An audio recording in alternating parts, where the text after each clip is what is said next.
Hello students, welcome to the 19th session of C programming. In previous session, we have studied how to write the algorithm for GCD.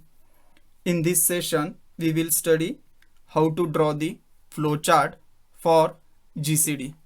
So let's start with this session.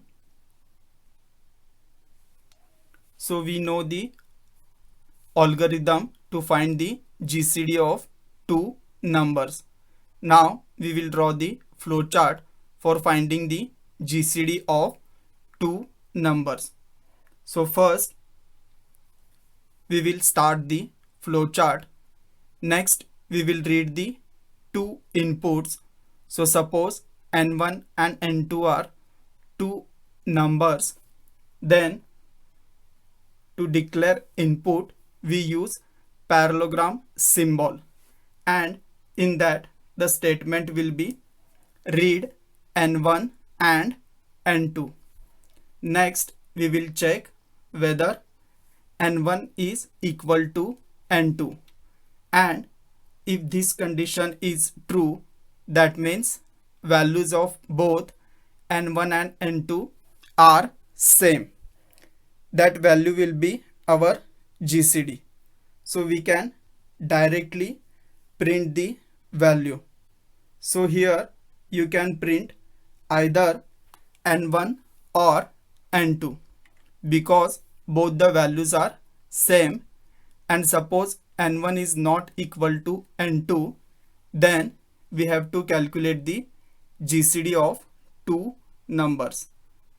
So if n1 equal to n2 is false, then we will check is n1 is greater than n2, and if this condition is true, that means if n1 is greater, then we will perform subtraction, that is n1 minus n2, and we will save the answer in n1.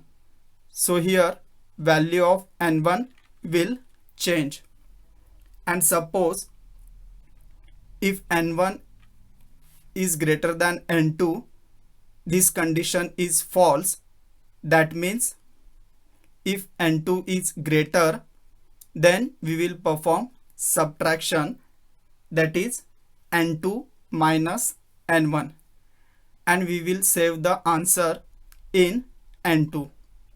So here value of n2 will change. So if you see here, depend on condition, if n1 is larger, then we will change the value of n1, and if n2 is large, then we will change the value of n2. So here either value of n1 or value of n2 will change.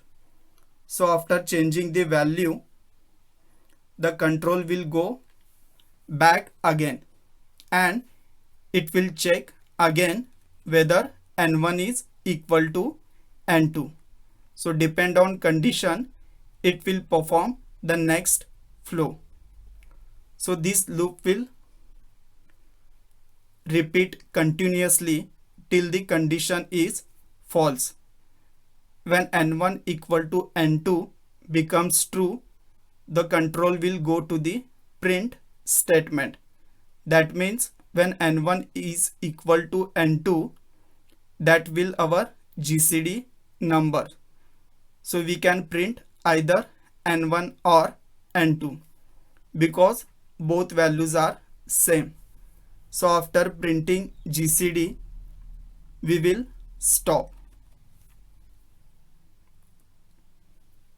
Now we will take values and see how it works. So suppose n1 is 26 and n2 is also 26. First we will read n1 and n2. Next we will check whether n1 is equal to n2.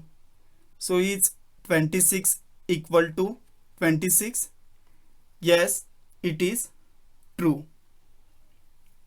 that means we got the GCD directly. So if values are same, that means there is no need to calculate GCD.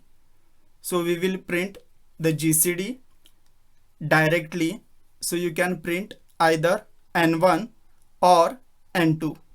So the GCD is 26 and that will end our problem.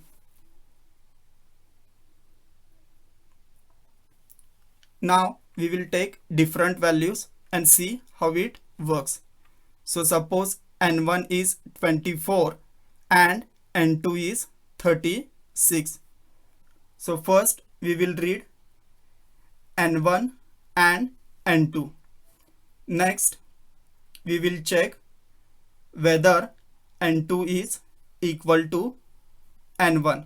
So if 24 is equal to 36, no, it's not true. The condition is false. That means we have to calculate the GCD.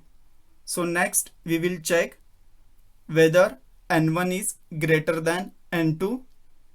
So is 24 is greater than 36? No, it's not true. The condition is false. That means we have to perform subtraction. That is N2 minus N1. So 36 minus 24 is 12 and that will be saved in N2. So the new value of N2 is 12. Now we will go back again and we'll check the condition. We will check again whether N1 is equal to N2. So here N1 is 24 and N2 is 12. So is 24 equal to 12? No, it's not true. The condition is false.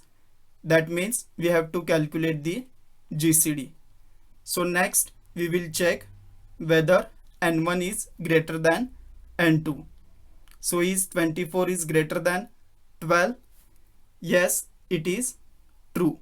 That means we have to perform subtraction. That is N1 minus N2.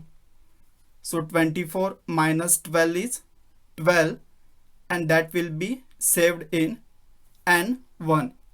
So the new value of N1 is now 12. Now we will go back again and we'll check the condition. We will check again whether N1 is equal to N2. So here N1 is 12 and N2 is 12. So is 12 equal to 12? Yes, it is true. That means we got the GCD. So if values are same, that means there is no need to calculate further. So we will print GCD directly. So you can print either N1 or N2. So the GCD is 12 and then we will stop our problem. So that's it for today's session. In next session we will see another problem.